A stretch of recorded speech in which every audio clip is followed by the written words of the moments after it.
The crystal chandelier cast dancing shadows across my face as the burgundy wine dripped down my cheeks, staining my white Christmas dress. My father-in-law stood there, empty glass in hand, satisfaction gleaming in his eyes. The room fell silent, 20 guests frozen in shock. But what shattered me wasn't the humiliation, it was my husband's smile, that slight upturn of his lips as he watched his father degrade me. In that moment, I made a decision. I would disappear from their lives, only to return as their worst nightmare. They had no idea what they'd just awakened. My name is Rachel Monroe, and until that Christmas Eve, I believed love could conquer class differences. How naive I was. The Lancaster estate sprawled across 15 acres in Charleston's most exclusive neighborhood, its colonial columns wrapped in golden lights that cost more than most people's monthly salary.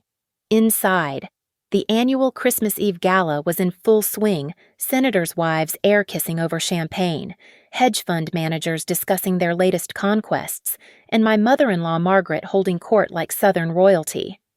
I stood near the marble fireplace, trying to blend into the wallpaper in my department store dress while women around me wore couture. 3 years of marriage, and I still felt like an intruder in Daniel's world. My husband was across the room, laughing with his Princeton buddies, his Tom Ford suit making him look every inch the Lancaster heir. "Rachel, dear," Margaret's voice cut through the jazz quartet. "Could you help the caterers? They seem confused about the foie gras presentation." Translation: know your place. Servant. I forced a smile and headed toward the kitchen, catching Daniel's eye. He looked away. 8:45 p.m. That's when everything changed. Edward Lancaster, my father-in-law, commanded the room's attention by tapping his crystal wine glass.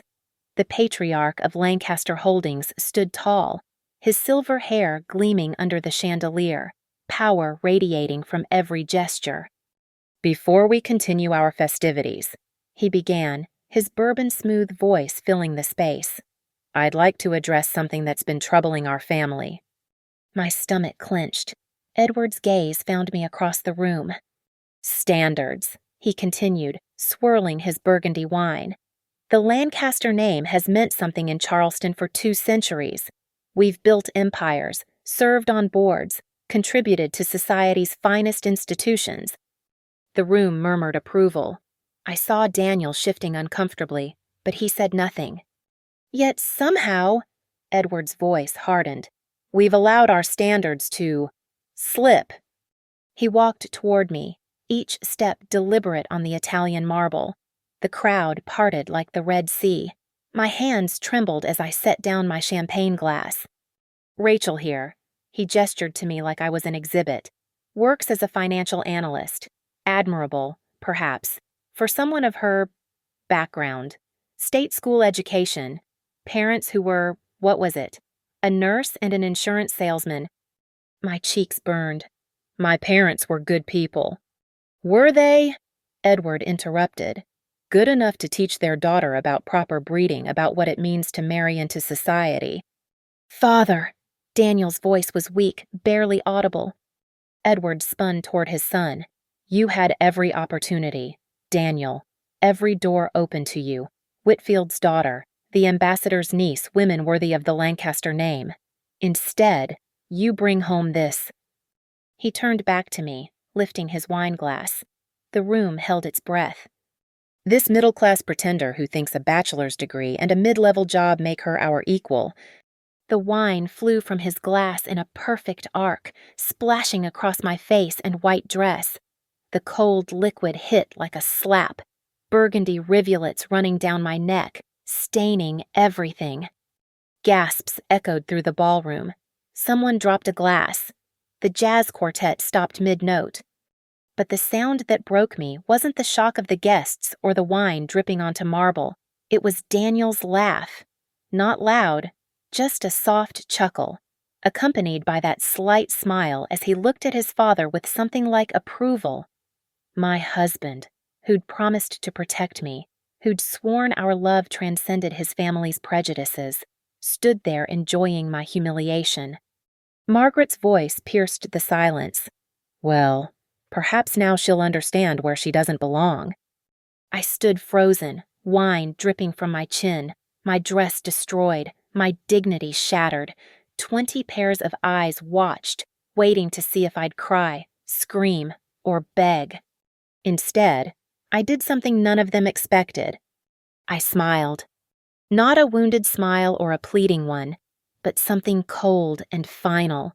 I looked Edward directly in his arrogant eyes, then Daniel in his cowardly ones, and finally Margaret in her triumphant face. "Thank you," I said, my voice steady as granite. "You've made everything crystal clear." I walked through the crowd, my ruined heels clicking against marble, leaving burgundy footprints in my wake. No one tried to stop me. At the doorway, I turned back once. Daniel hadn't moved, still wearing that satisfied smile. The December air bit through my soaked dress as I walked to my car. Behind me, the Lancaster mansion glowed with wealth and privilege, jazz music resuming as if nothing had happened. They thought they'd broken me. They thought I'd crawl away, defeated and forgotten. They had no idea what they'd just created. The drive home that night blurred through tears I refused to let fall. Our house, Daniel's house, really stood empty and mocking in the suburban development he'd chosen to ease me into his world. I sat in the garage for an hour, engine off, reliving not just tonight but every slight, every dismissal, every moment I'd swallowed my pride for the sake of love. The first Lancaster family dinner should have been my warning. Margaret had served 7 courses, each with different silverware, watching me like a hawk. When I reached for the wrong fork, she'd cleared her throat delicately. "Daniel, didn't you say Rachel went to college? They don't teach table settings at—" where was it, State University? Daniel had laughed it off. "Mom, be nice."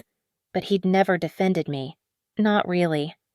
Then came the charity galas where Margaret introduced me as Daniel's wife. She works in finance. Is it something with numbers? The way she said works like it was a quaint hobby, something unfortunate people did when they couldn't live off trust funds.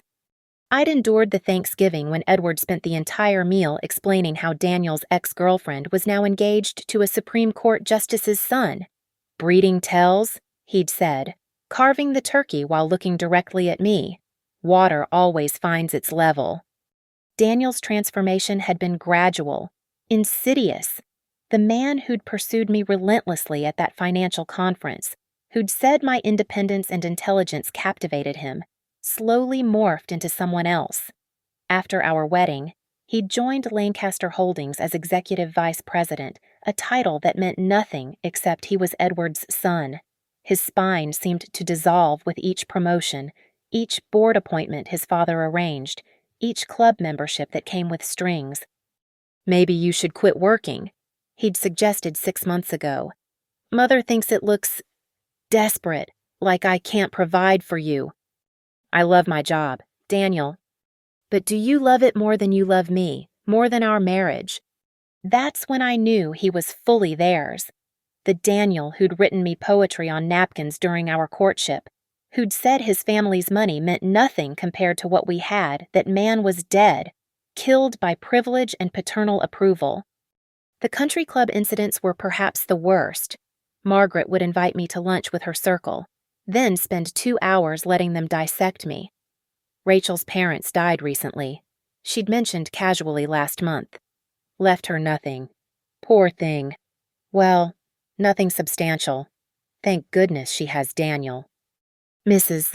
Whitfield had pursed her lips. How fortunate she married well then. They'd all nodded, like I was some gold digger who'd won the lottery, not a woman with an MBA and a successful career who'd fallen in love with the wrong man. The business dinners were exercises in humiliation. Edward would introduce Daniel as the future of Lancaster Holdings, and me as Daniel's wife. When clients asked what I did, Edward would interrupt, "She keeps herself busy with little projects. We encourage hobbies in the Lancaster family." My financial analysis work, which had caught the attention of 3 Fortune 500 companies, reduced to a little project.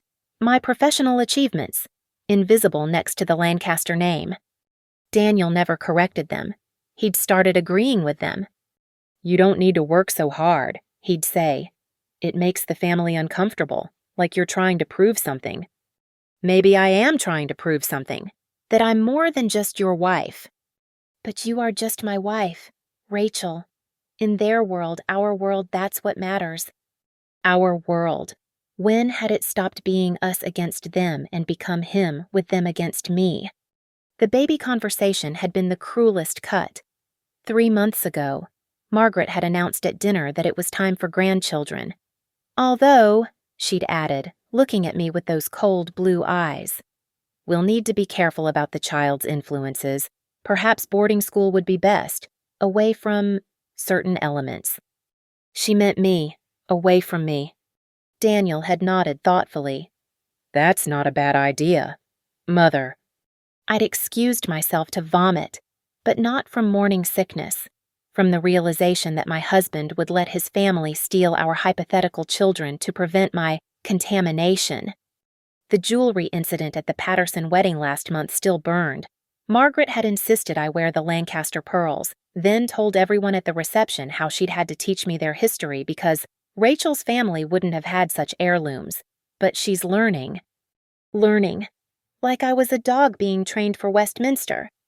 Daniel had stood beside me, champagne in hand, smiling as his mother reduced me to nothing. When I'd confronted him later, he'd sighed. "She's trying to include you. Can't you just be grateful?" Grateful for being allowed to wear pearls while being reminded I'd never be worthy of them. Tonight wasn't a surprise. It was an inevitability. Every dinner where I was served last, every introduction where my last name was forgotten, every smile Daniel gave his parents while I shrunk into myself, it had all led to wine dripping down my face while my husband laughed. The man I'd married was gone, replaced by a Lancaster puppet who valued his inheritance over his wife's dignity. And the worst part, I'd let it happen. I'd stayed silent, thinking love would be enough, that Daniel would remember who we used to be. But love without respect is just possession, and I was done being owned. I pulled into the driveway at 11:30 p.m., still wearing my wine-stained dress. The house was dark. Daniel hadn't come home, probably still at the party, accepting congratulations for putting his upstart wife in her place. In our bedroom, I opened the safe hidden behind the Monet reproduction Daniel had bought to culture me.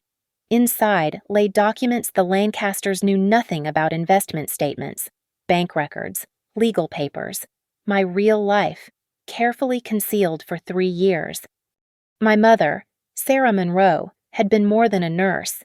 She'd been a surgical nurse who'd invested every spare penny in biotech startups, turning a modest salary into millions through shrewd picks and patience. She'd lived frugally, driven the same Honda for 15 years, clipped coupons all while sitting on a fortune she'd grown stock by stock, option by option. "Money changes people. Rachel," she'd told me during her final days, cancer eating away at her body but not her sharp mind. "Don't let anyone know what you have until you're sure they love you for you." When she died 3 years ago, 2 months before my wedding, she left me everything $43 million in diversified holdings, hidden behind shell companies and trusts.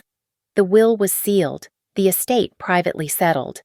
I'd told Daniel she'd left me a little something and continued working, living off my salary, playing the role of the middle-class wife trying to fit into high society.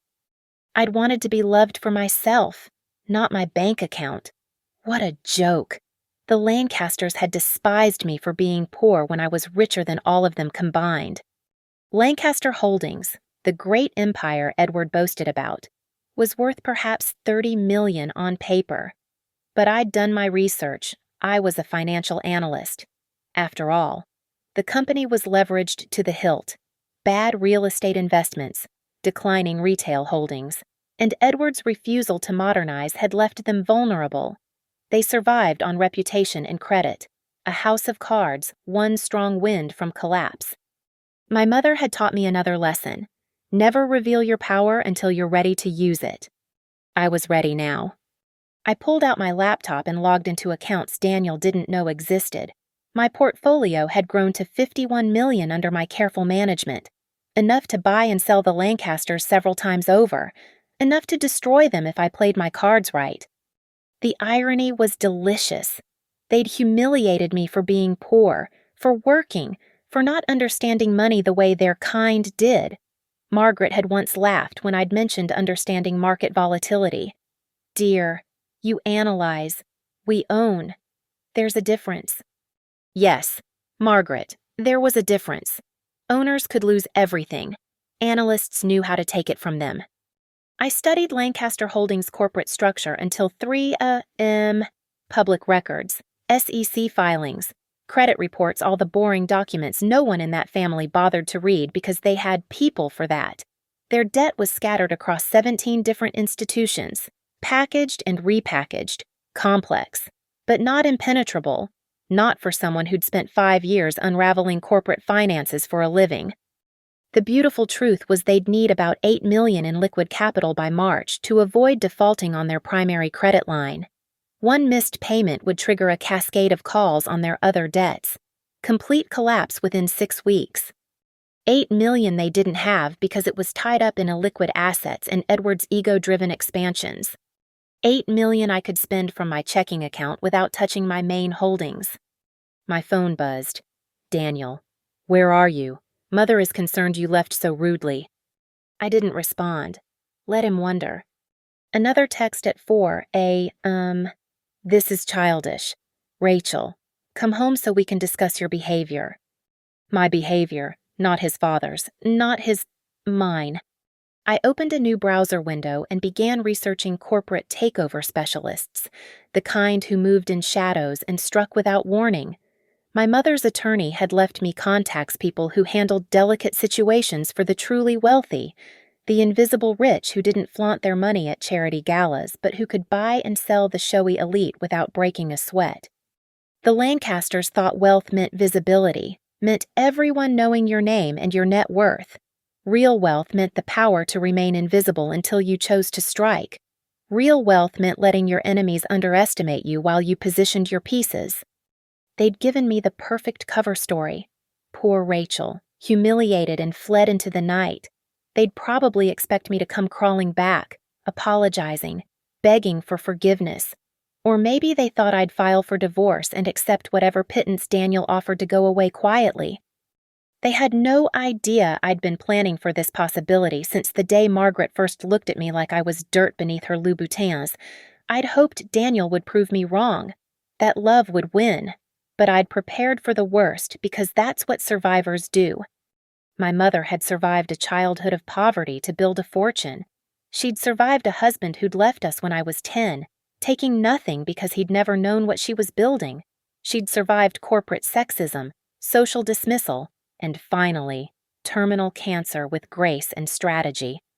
Never let them see you coming, baby, she'd whispered that last week. And when you strike, make sure they never get up again.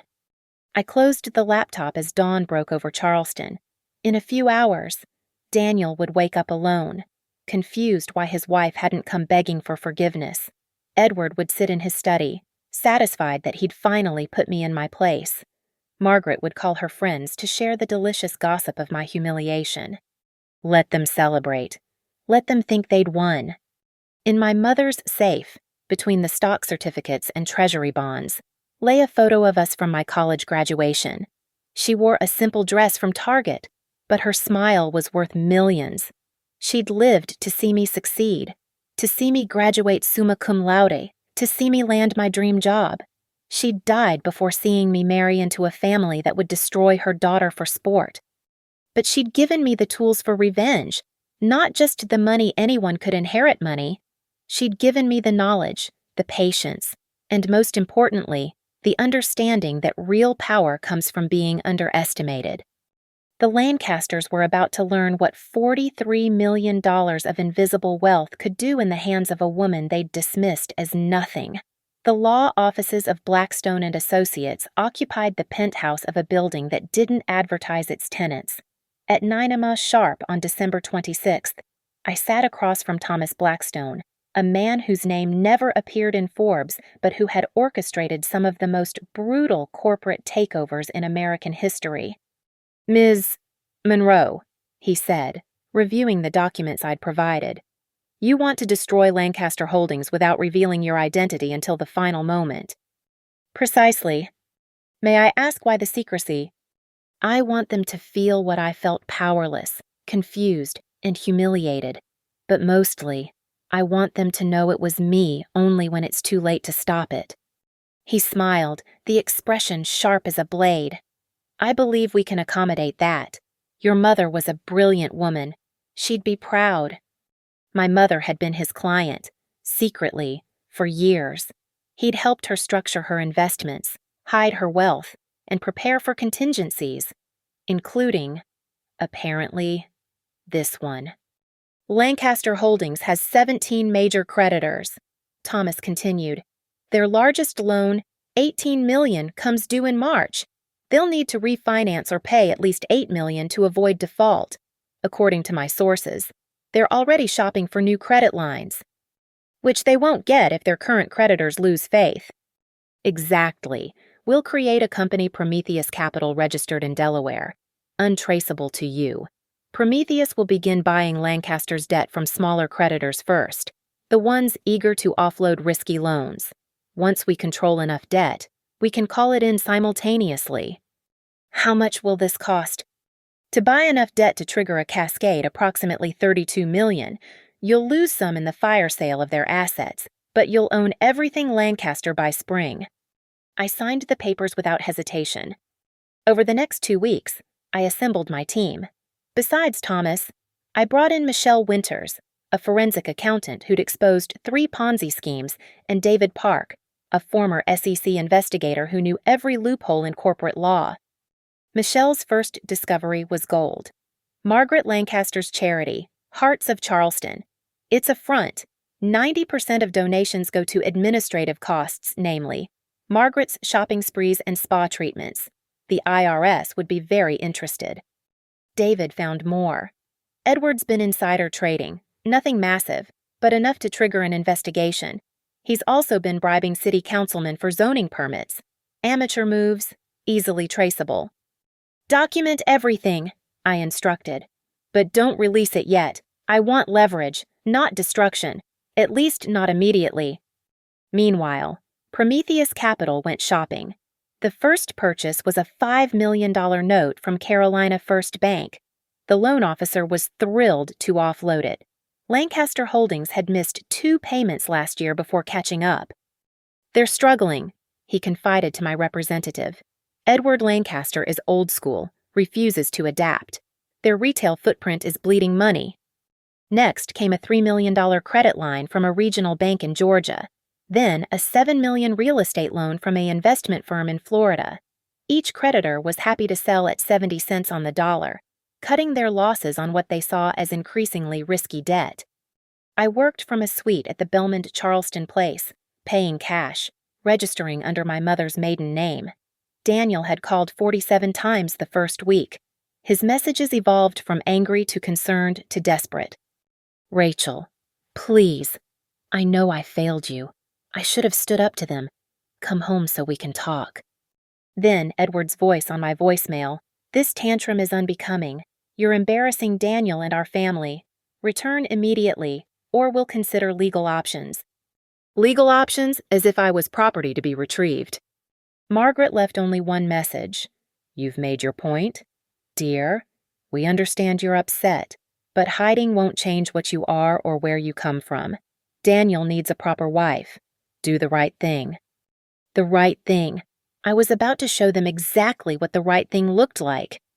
By mid-January, Prometheus Capital controlled 40% of Lancaster Holdings' debt. Thomas had been surgical in his approach, keeping each purchase small enough to avoid attention, using different shell companies for each transaction.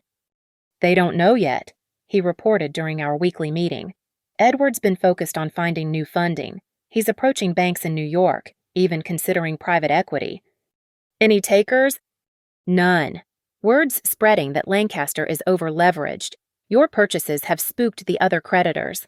They're all tightening terms, demanding more collateral. Perfect. Fear was contagious in finance. Once creditors started doubting, the doubt became self-fulfilling prophecy. Michelle discovered the killing blow in week 3. Lancaster Holdings' main asset is a shopping center development in North Charleston. It's valued at $22 million on their books, but that's based on a fraudulent appraisal. The real value is maybe $12 million. The property has environmental issues, old chemical contamination from a previous factory.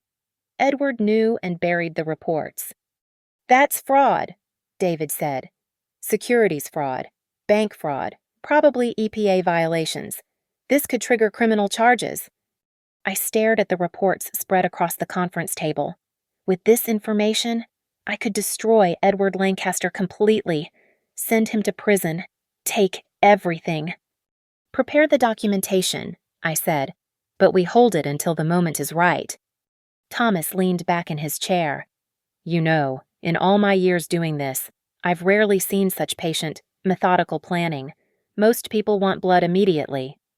My mother taught me that revenge is a dish best served with compound interest. I replied. The Lancasters think they understand wealth and power. They're about to learn they've been playing checkers while I've been playing chess. When do you want to strike? I looked at the calendar. Valentine's Day was coming, how poetic. But no, I wanted something more meaningful. March 15th, I decided. The Ides of March, the day their main loan comes due. That's when we call in everything. Thomas smiled. Brutal. Caesar won't see Brutus coming. No, he wouldn't. Edward Lancaster, the emperor of his little kingdom, had no idea that the woman he'd humiliated with wine was about to drown him in his own debt. Margaret, so proud of her social standing, would watch it crumble along with her fraudulent charity. And Daniel, my husband, who'd chosen his family over his wife, would learn that some betrayals carry a price that can't be negotiated. I returned to my hotel suite and opened my laptop. The plan was in motion, the pieces positioned. In 8 weeks, the Lancaster Empire would fall. And I would be there to watch every second of it.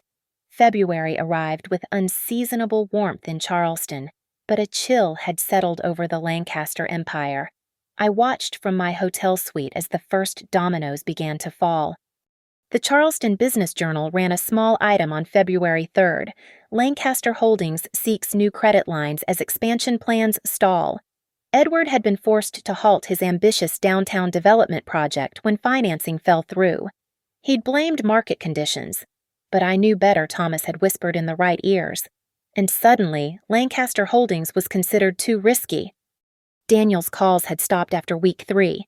Instead, a process server found me at a cafe on King Street, delivering divorce papers. The terms were insulting a $100,000 settlement and an NDA preventing me from discussing the family. I laughed so hard the other patrons stared.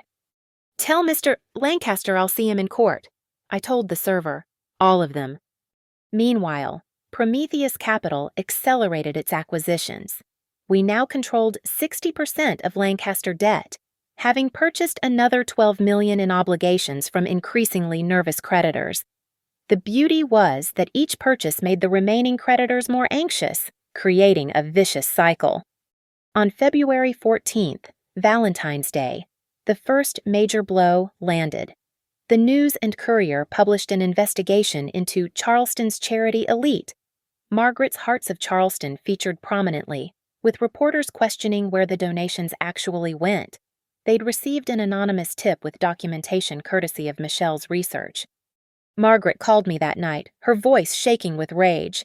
You vindictive little bitch! I know this was you! I have no idea what you're talking about. Margaret, I've been focusing on my divorce proceedings. Don't play innocent. You're trying to destroy us because your feelings were hurt. Feelings. I laughed. You think this is about feelings, how middle class of you to assume that. The line went dead. February 20th brought the second blow. The EPA announced an investigation into environmental violations at Lancaster's North Charleston property. Another anonymous tip had provided them with the buried contamination reports. The development was immediately shut down. $22 million in claimed assets frozen. Edward's response was predictable. He called an emergency board meeting, fired 2 executives as scapegoats, and hired a PR firm to manage the crisis. But rumors were already spreading through Charleston's business community. Lancaster Holdings was in trouble. The beauty of financial destruction is its exponential nature. Once doubt creeps in, it multiplies. Vendors started demanding payment up front. Partners pulled out of deals. Credit cards got declined at the country club, a small humiliation I'd arranged by having their commercial credit lines frozen. On February 25th, I received an unexpected visitor.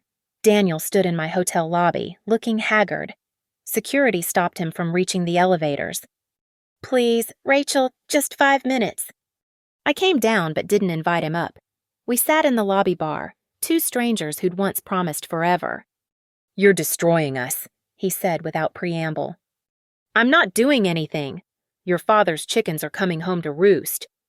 "Don't lie to me. The charity investigation, the EPA, the credit freeze, it's all you." I sipped my wine, a good Burgundy.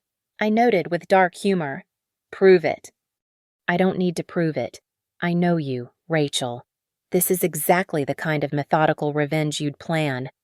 "You don't know me at all, Daniel. You proved that on Christmas Eve." His face crumpled. "I'm sorry. God, I'm so sorry. I was weak, pathetic. I chose them over you, and it was the worst mistake of my life." "No," I corrected.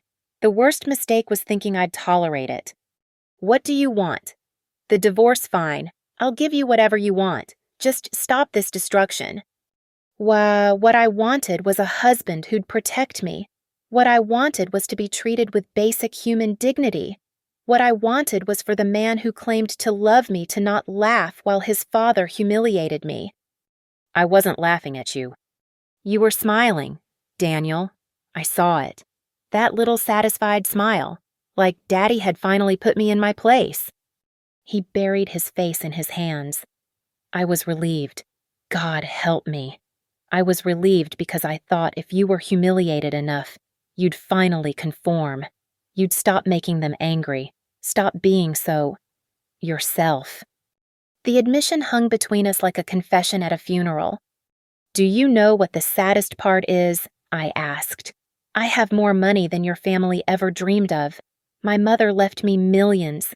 I could have saved Lancaster Holdings 10 times over, but I wanted to be loved for myself, not my bank account." Daniel's head snapped up. "What?" $43 million.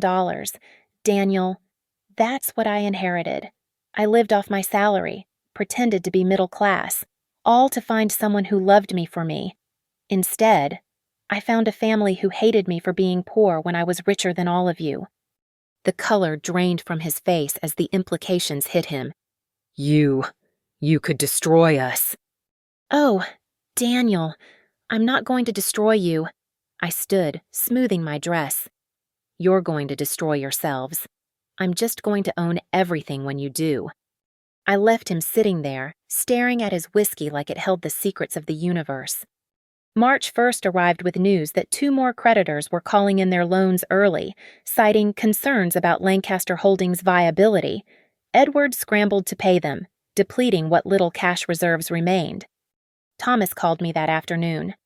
"We're ready. Prometheus Capital now controls 78% of Lancaster debt.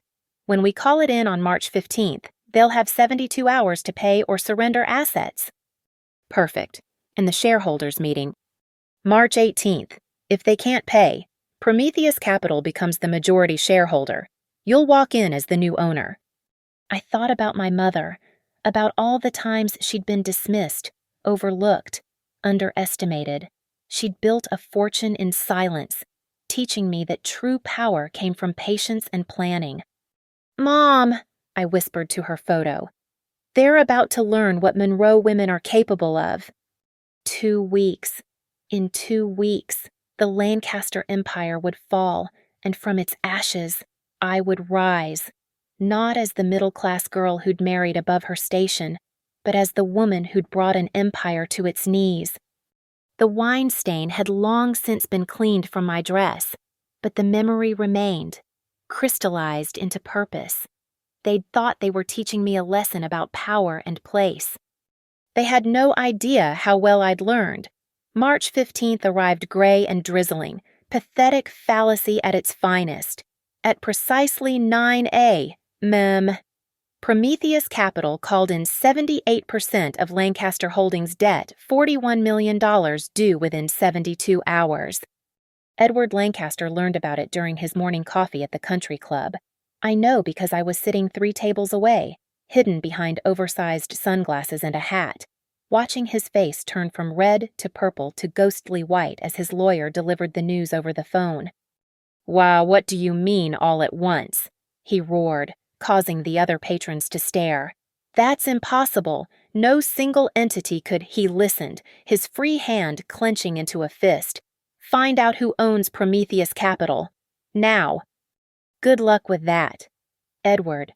Thomas had buried the ownership through 7 shells companies across 3 countries. It would take weeks to unravel, and they had 72 hours. By noon, Lancaster Holdings offices were in chaos. I watched from a coffee shop across the street as employees streamed in and out, some carrying boxes, rats fleeing the sinking ship. Daniel's Mercedes screeched into the parking garage at 12:45 p.m., followed by Margaret's Bentley. The emergency board meeting lasted 4 hours.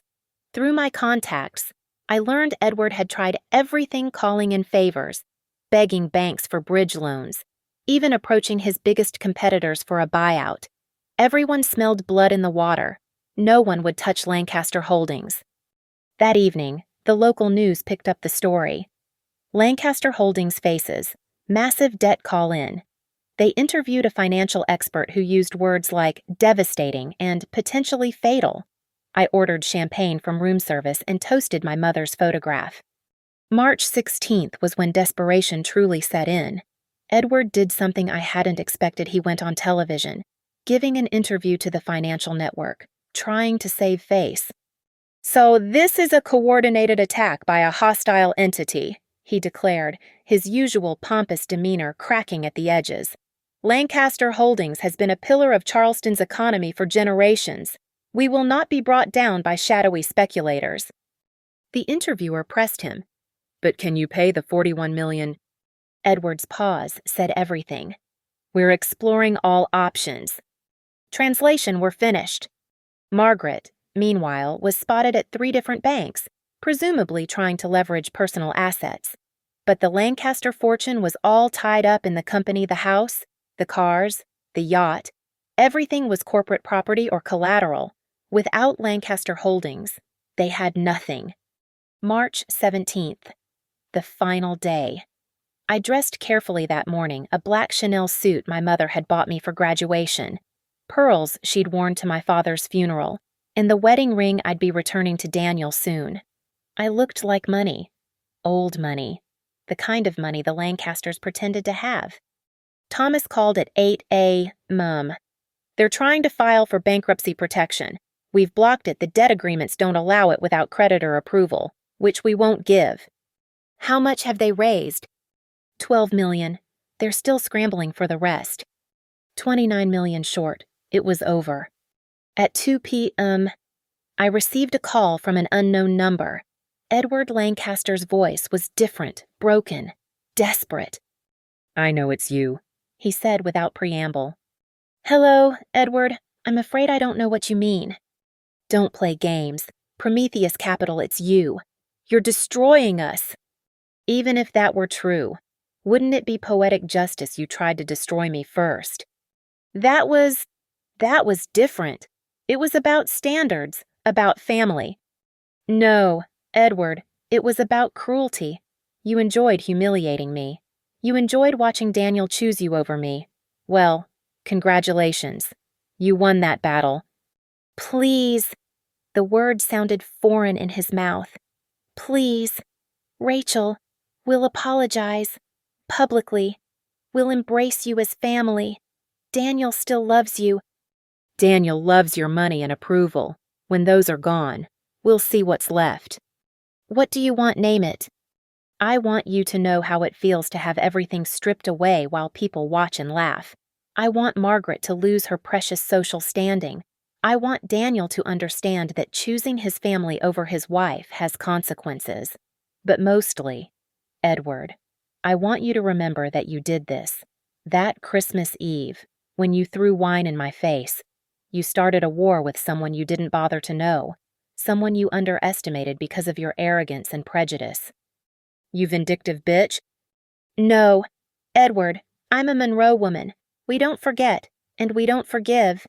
72 hours are almost up. I'll see you at the shareholders' meeting tomorrow.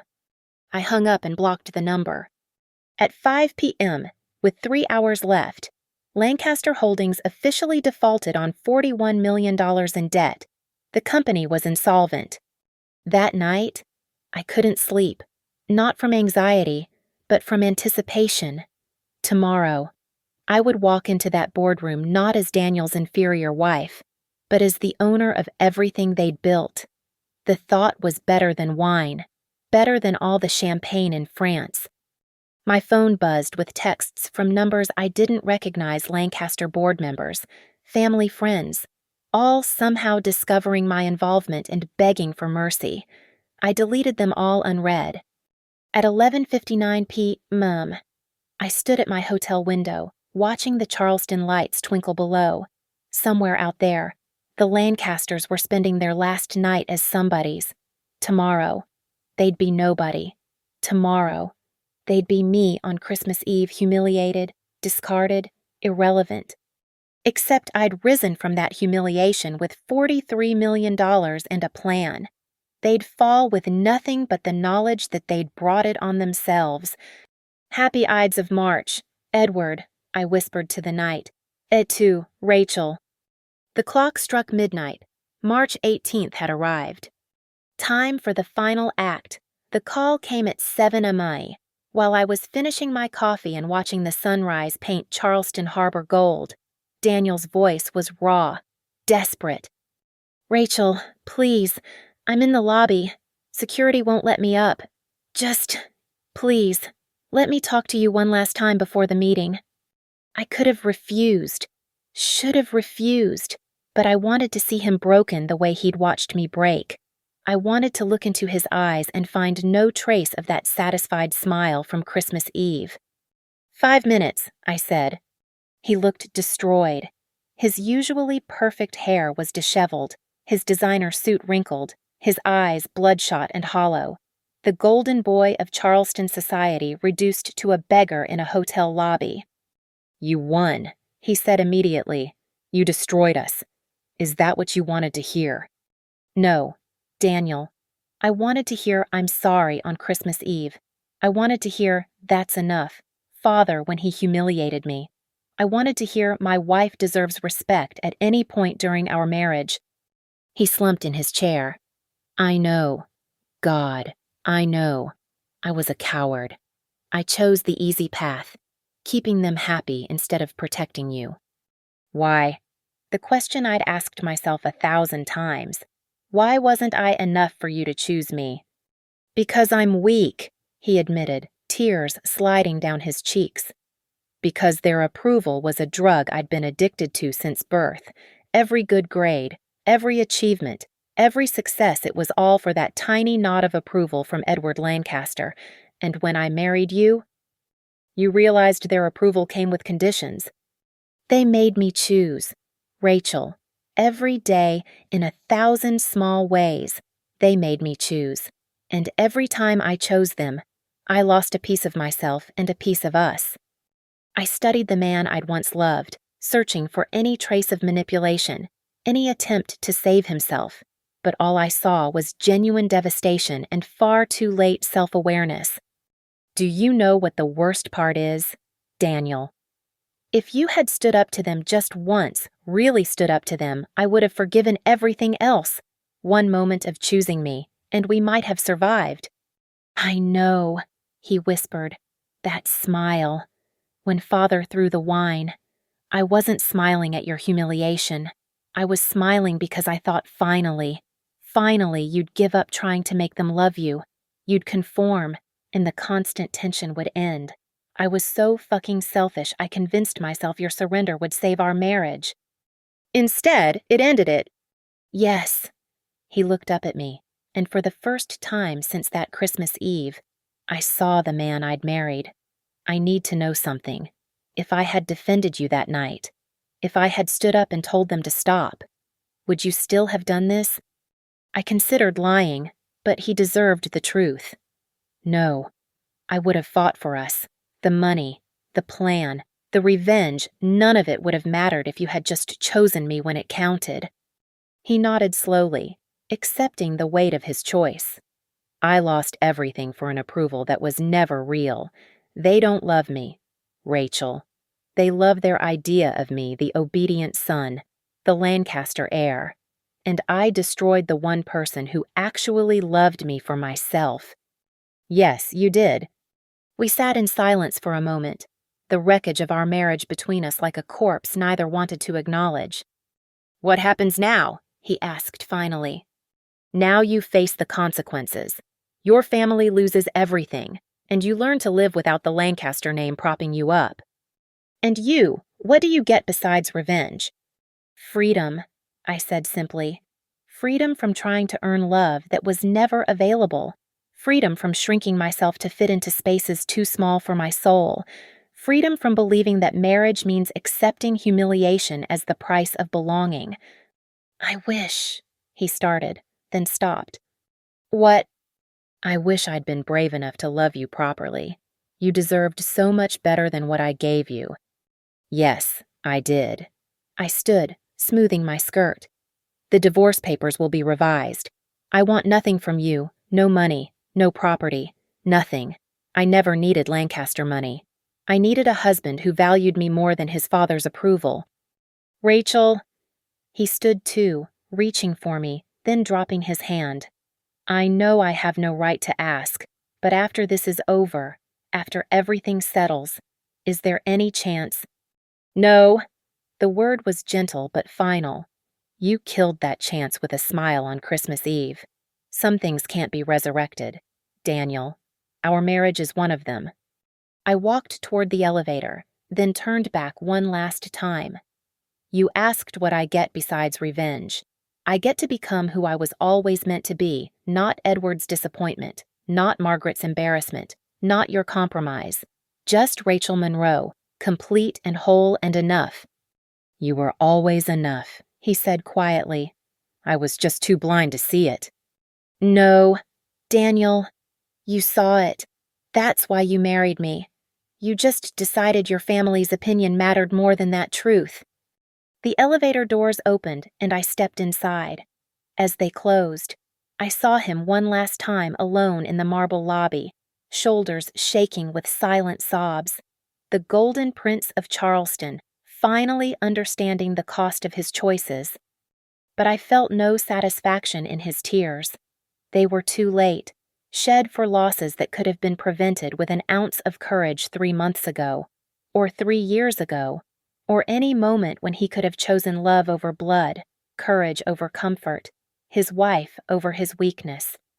I returned to my room and prepared for the shareholders' meeting. In 3 hours, I would walk into Lancaster Holdings as its new owner. The takeover would be complete, the humiliation absolute. But sitting there, looking at my wedding ring one last time before putting it in the hotel safe, I realized something. The real revenge wasn't taking their company or their money or their status. It was showing Daniel what they'd thrown away, that the woman they'd dismissed as worthless was worth more than their entire empire. And unlike them, I'd never needed their validation to know it.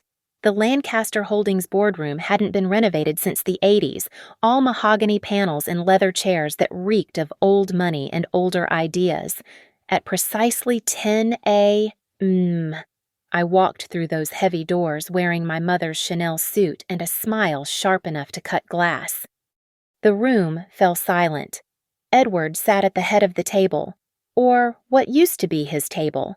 Margaret was beside him, her face a mask of barely contained rage. Daniel stood by the window, unable to meet my eyes. The other board members, Lancaster cousins and cronies, looked between me and Edward like spectators at an execution. Thomas Blackstone entered behind me, along with my legal team. "Gentlemen, ladies," he announced. As of 9 a.m. this morning, Prometheus Capital, representing 78% of Lancaster Holdings' debt, has exercised its right to convert that debt to equity. Ms. Rachel Monroe, as sole owner of Prometheus Capital, now controls 92% of Lancaster Holdings. This is illegal. Edward slammed his fist on the table. She manipulated. Everything was done completely legally, Thomas interrupted smoothly. Ms. Monroe used her personal funds to purchase freely traded debt. Your own contracts allowed for debt-to-equity conversion upon default. You defaulted. I took my seat not at the foot of the table like a guest, but at Edward's right hand, where the true power sat. Hello, Edward, Margaret, board members. Shall we discuss the transition? You conniving bitch, Margaret hissed. You planned this all along. No, Margaret. I planned to be a loving wife and devoted daughter-in-law. You planned my humiliation. I simply adjusted my strategy accordingly. Edward's face was purple with rage. You think you've won. You know nothing about running a company. Lancaster Holdings will collapse within months under your incompetence. Actually, I said, pulling out my tablet, I've spent the last 2 months studying every aspect of this company. Your real estate portfolio is over-leveraged and outdated. Your retail holdings are hemorrhaging money because you refused to adapt to online sales. Your investment strategy hasn't changed since 1995. The company isn't failing because of the debt call. It's been dying slowly under your mismanagement for years. I stood, walking to the presentation screen. But don't worry. I don't plan to run Lancaster Holdings. Hope flickered in Edward's eyes. I plan to dismantle it. The hope died. The valuable assets will be sold to cover the remaining debts. The North Charleston property, once the environmental cleanup is complete, will be donated for affordable housing. The retail holdings will be liquidated. The Lancaster name will be removed from every building, every contract, every piece of paper associated with this company. You can't, Daniel spoke for the first time, his voice cracking. I can and I will. By this time next month, Lancaster Holdings will cease to exist, just like my marriage, just like the woman who walked into that Christmas party thinking she could earn your family's love. I clicked through slides showing the dissolution plan. Your personal assets tied to the company, the house, the yacht, the cars will be sold at auction. Margaret, your charity is under federal investigation for fraud. Edward, the SEC will be very interested in your insider trading. Daniel, I finally looked at him. You're actually clean. Weak, but clean. You'll survive this better than your parents. Why, Edward's voice was broken now, all authority gone. Why destroy everything instead of taking it over? Because I don't want your empire. Edward, I never did. I wanted a family. I wanted belonging. I wanted love. You taught me that some things can't be bought or earned or negotiated. They're either freely given or they're worthless. I gathered my papers, preparing to leave. The dissolution begins Monday. You have 72 hours to vacate the corporate offices in the family estate. Same timeline you gave me to disappear from your lives.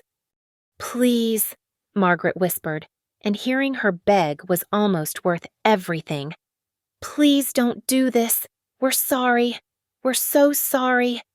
No, you're not. You're sorry you lost. You're sorry I had power you didn't know about. You're sorry the woman you treated like garbage turned out to be your executioner. But you're not sorry for Christmas Eve. You're not sorry for 3 years of death by 1,000 cuts. You're not sorry for teaching Daniel to value your approval over his wife's dignity. I walked to the door, then turned for my final words to the Lancaster family. You thought you were teaching me a lesson about power and place. You were right. I learned that power isn't inherited or married into. It's earned through intelligence, patience, and the strength to survive people like you. As for place, my place isn't beneath you or beside you. It's beyond you. Rachel, Daniel called out as I reached the door. What should I do now? I looked at the man I'd once promised to love forever. The same thing you told me to do after your father threw wine in my face. Figure out where you belong without the Lancaster name to define you. Maybe you'll become someone worth knowing, or maybe you'll discover you were never anything more than your last name. Either way, it's not my concern anymore. I left them sitting in their boardroom, their former boardroom, and walked out into the Charleston sunshine. My phone buzzed with messages from reporters who'd gotten wind of the takeover, but I ignored them all. There would be time for that later. Instead, I drove to the cemetery where my mother was buried. I placed fresh flowers on her grave and sat on the grass beside her stone. "We did it, Mom," I whispered. They thought I was nothing, and I showed them what nothing can become when it's underestimated. You always said the best revenge is a life well lived, but sometimes you need to burn down the kingdom first before you can build something better in its place. The wind rustled through the Spanish moss overhead, and I could almost hear her laughing, proud of the daughter she'd raised to be strong enough to survive anything, smart enough to plan for everything, and brave enough to stand alone rather than kneel for acceptance. Lancaster Holdings was dead. The Lancaster dynasty was finished. And Rachel Monroe not Lancaster. Never. Lancaster was finally, completely, irrevocably free. The wine had long since been washed away, but the stain they'd left on my soul had transformed into something harder than diamonds, sharper than glass, more valuable than all their old money combined. Self-respect. And that was something no one could ever take from me again. Thank you so much for listening to this story of revenge and redemption. I'd love to know where you're listening from. Please share in the comments below so we can connect. Don't forget to subscribe to the channel for more stories like this one, and let me know your thoughts. What would you have done in Rachel's place? Looking forward to reading your perspectives.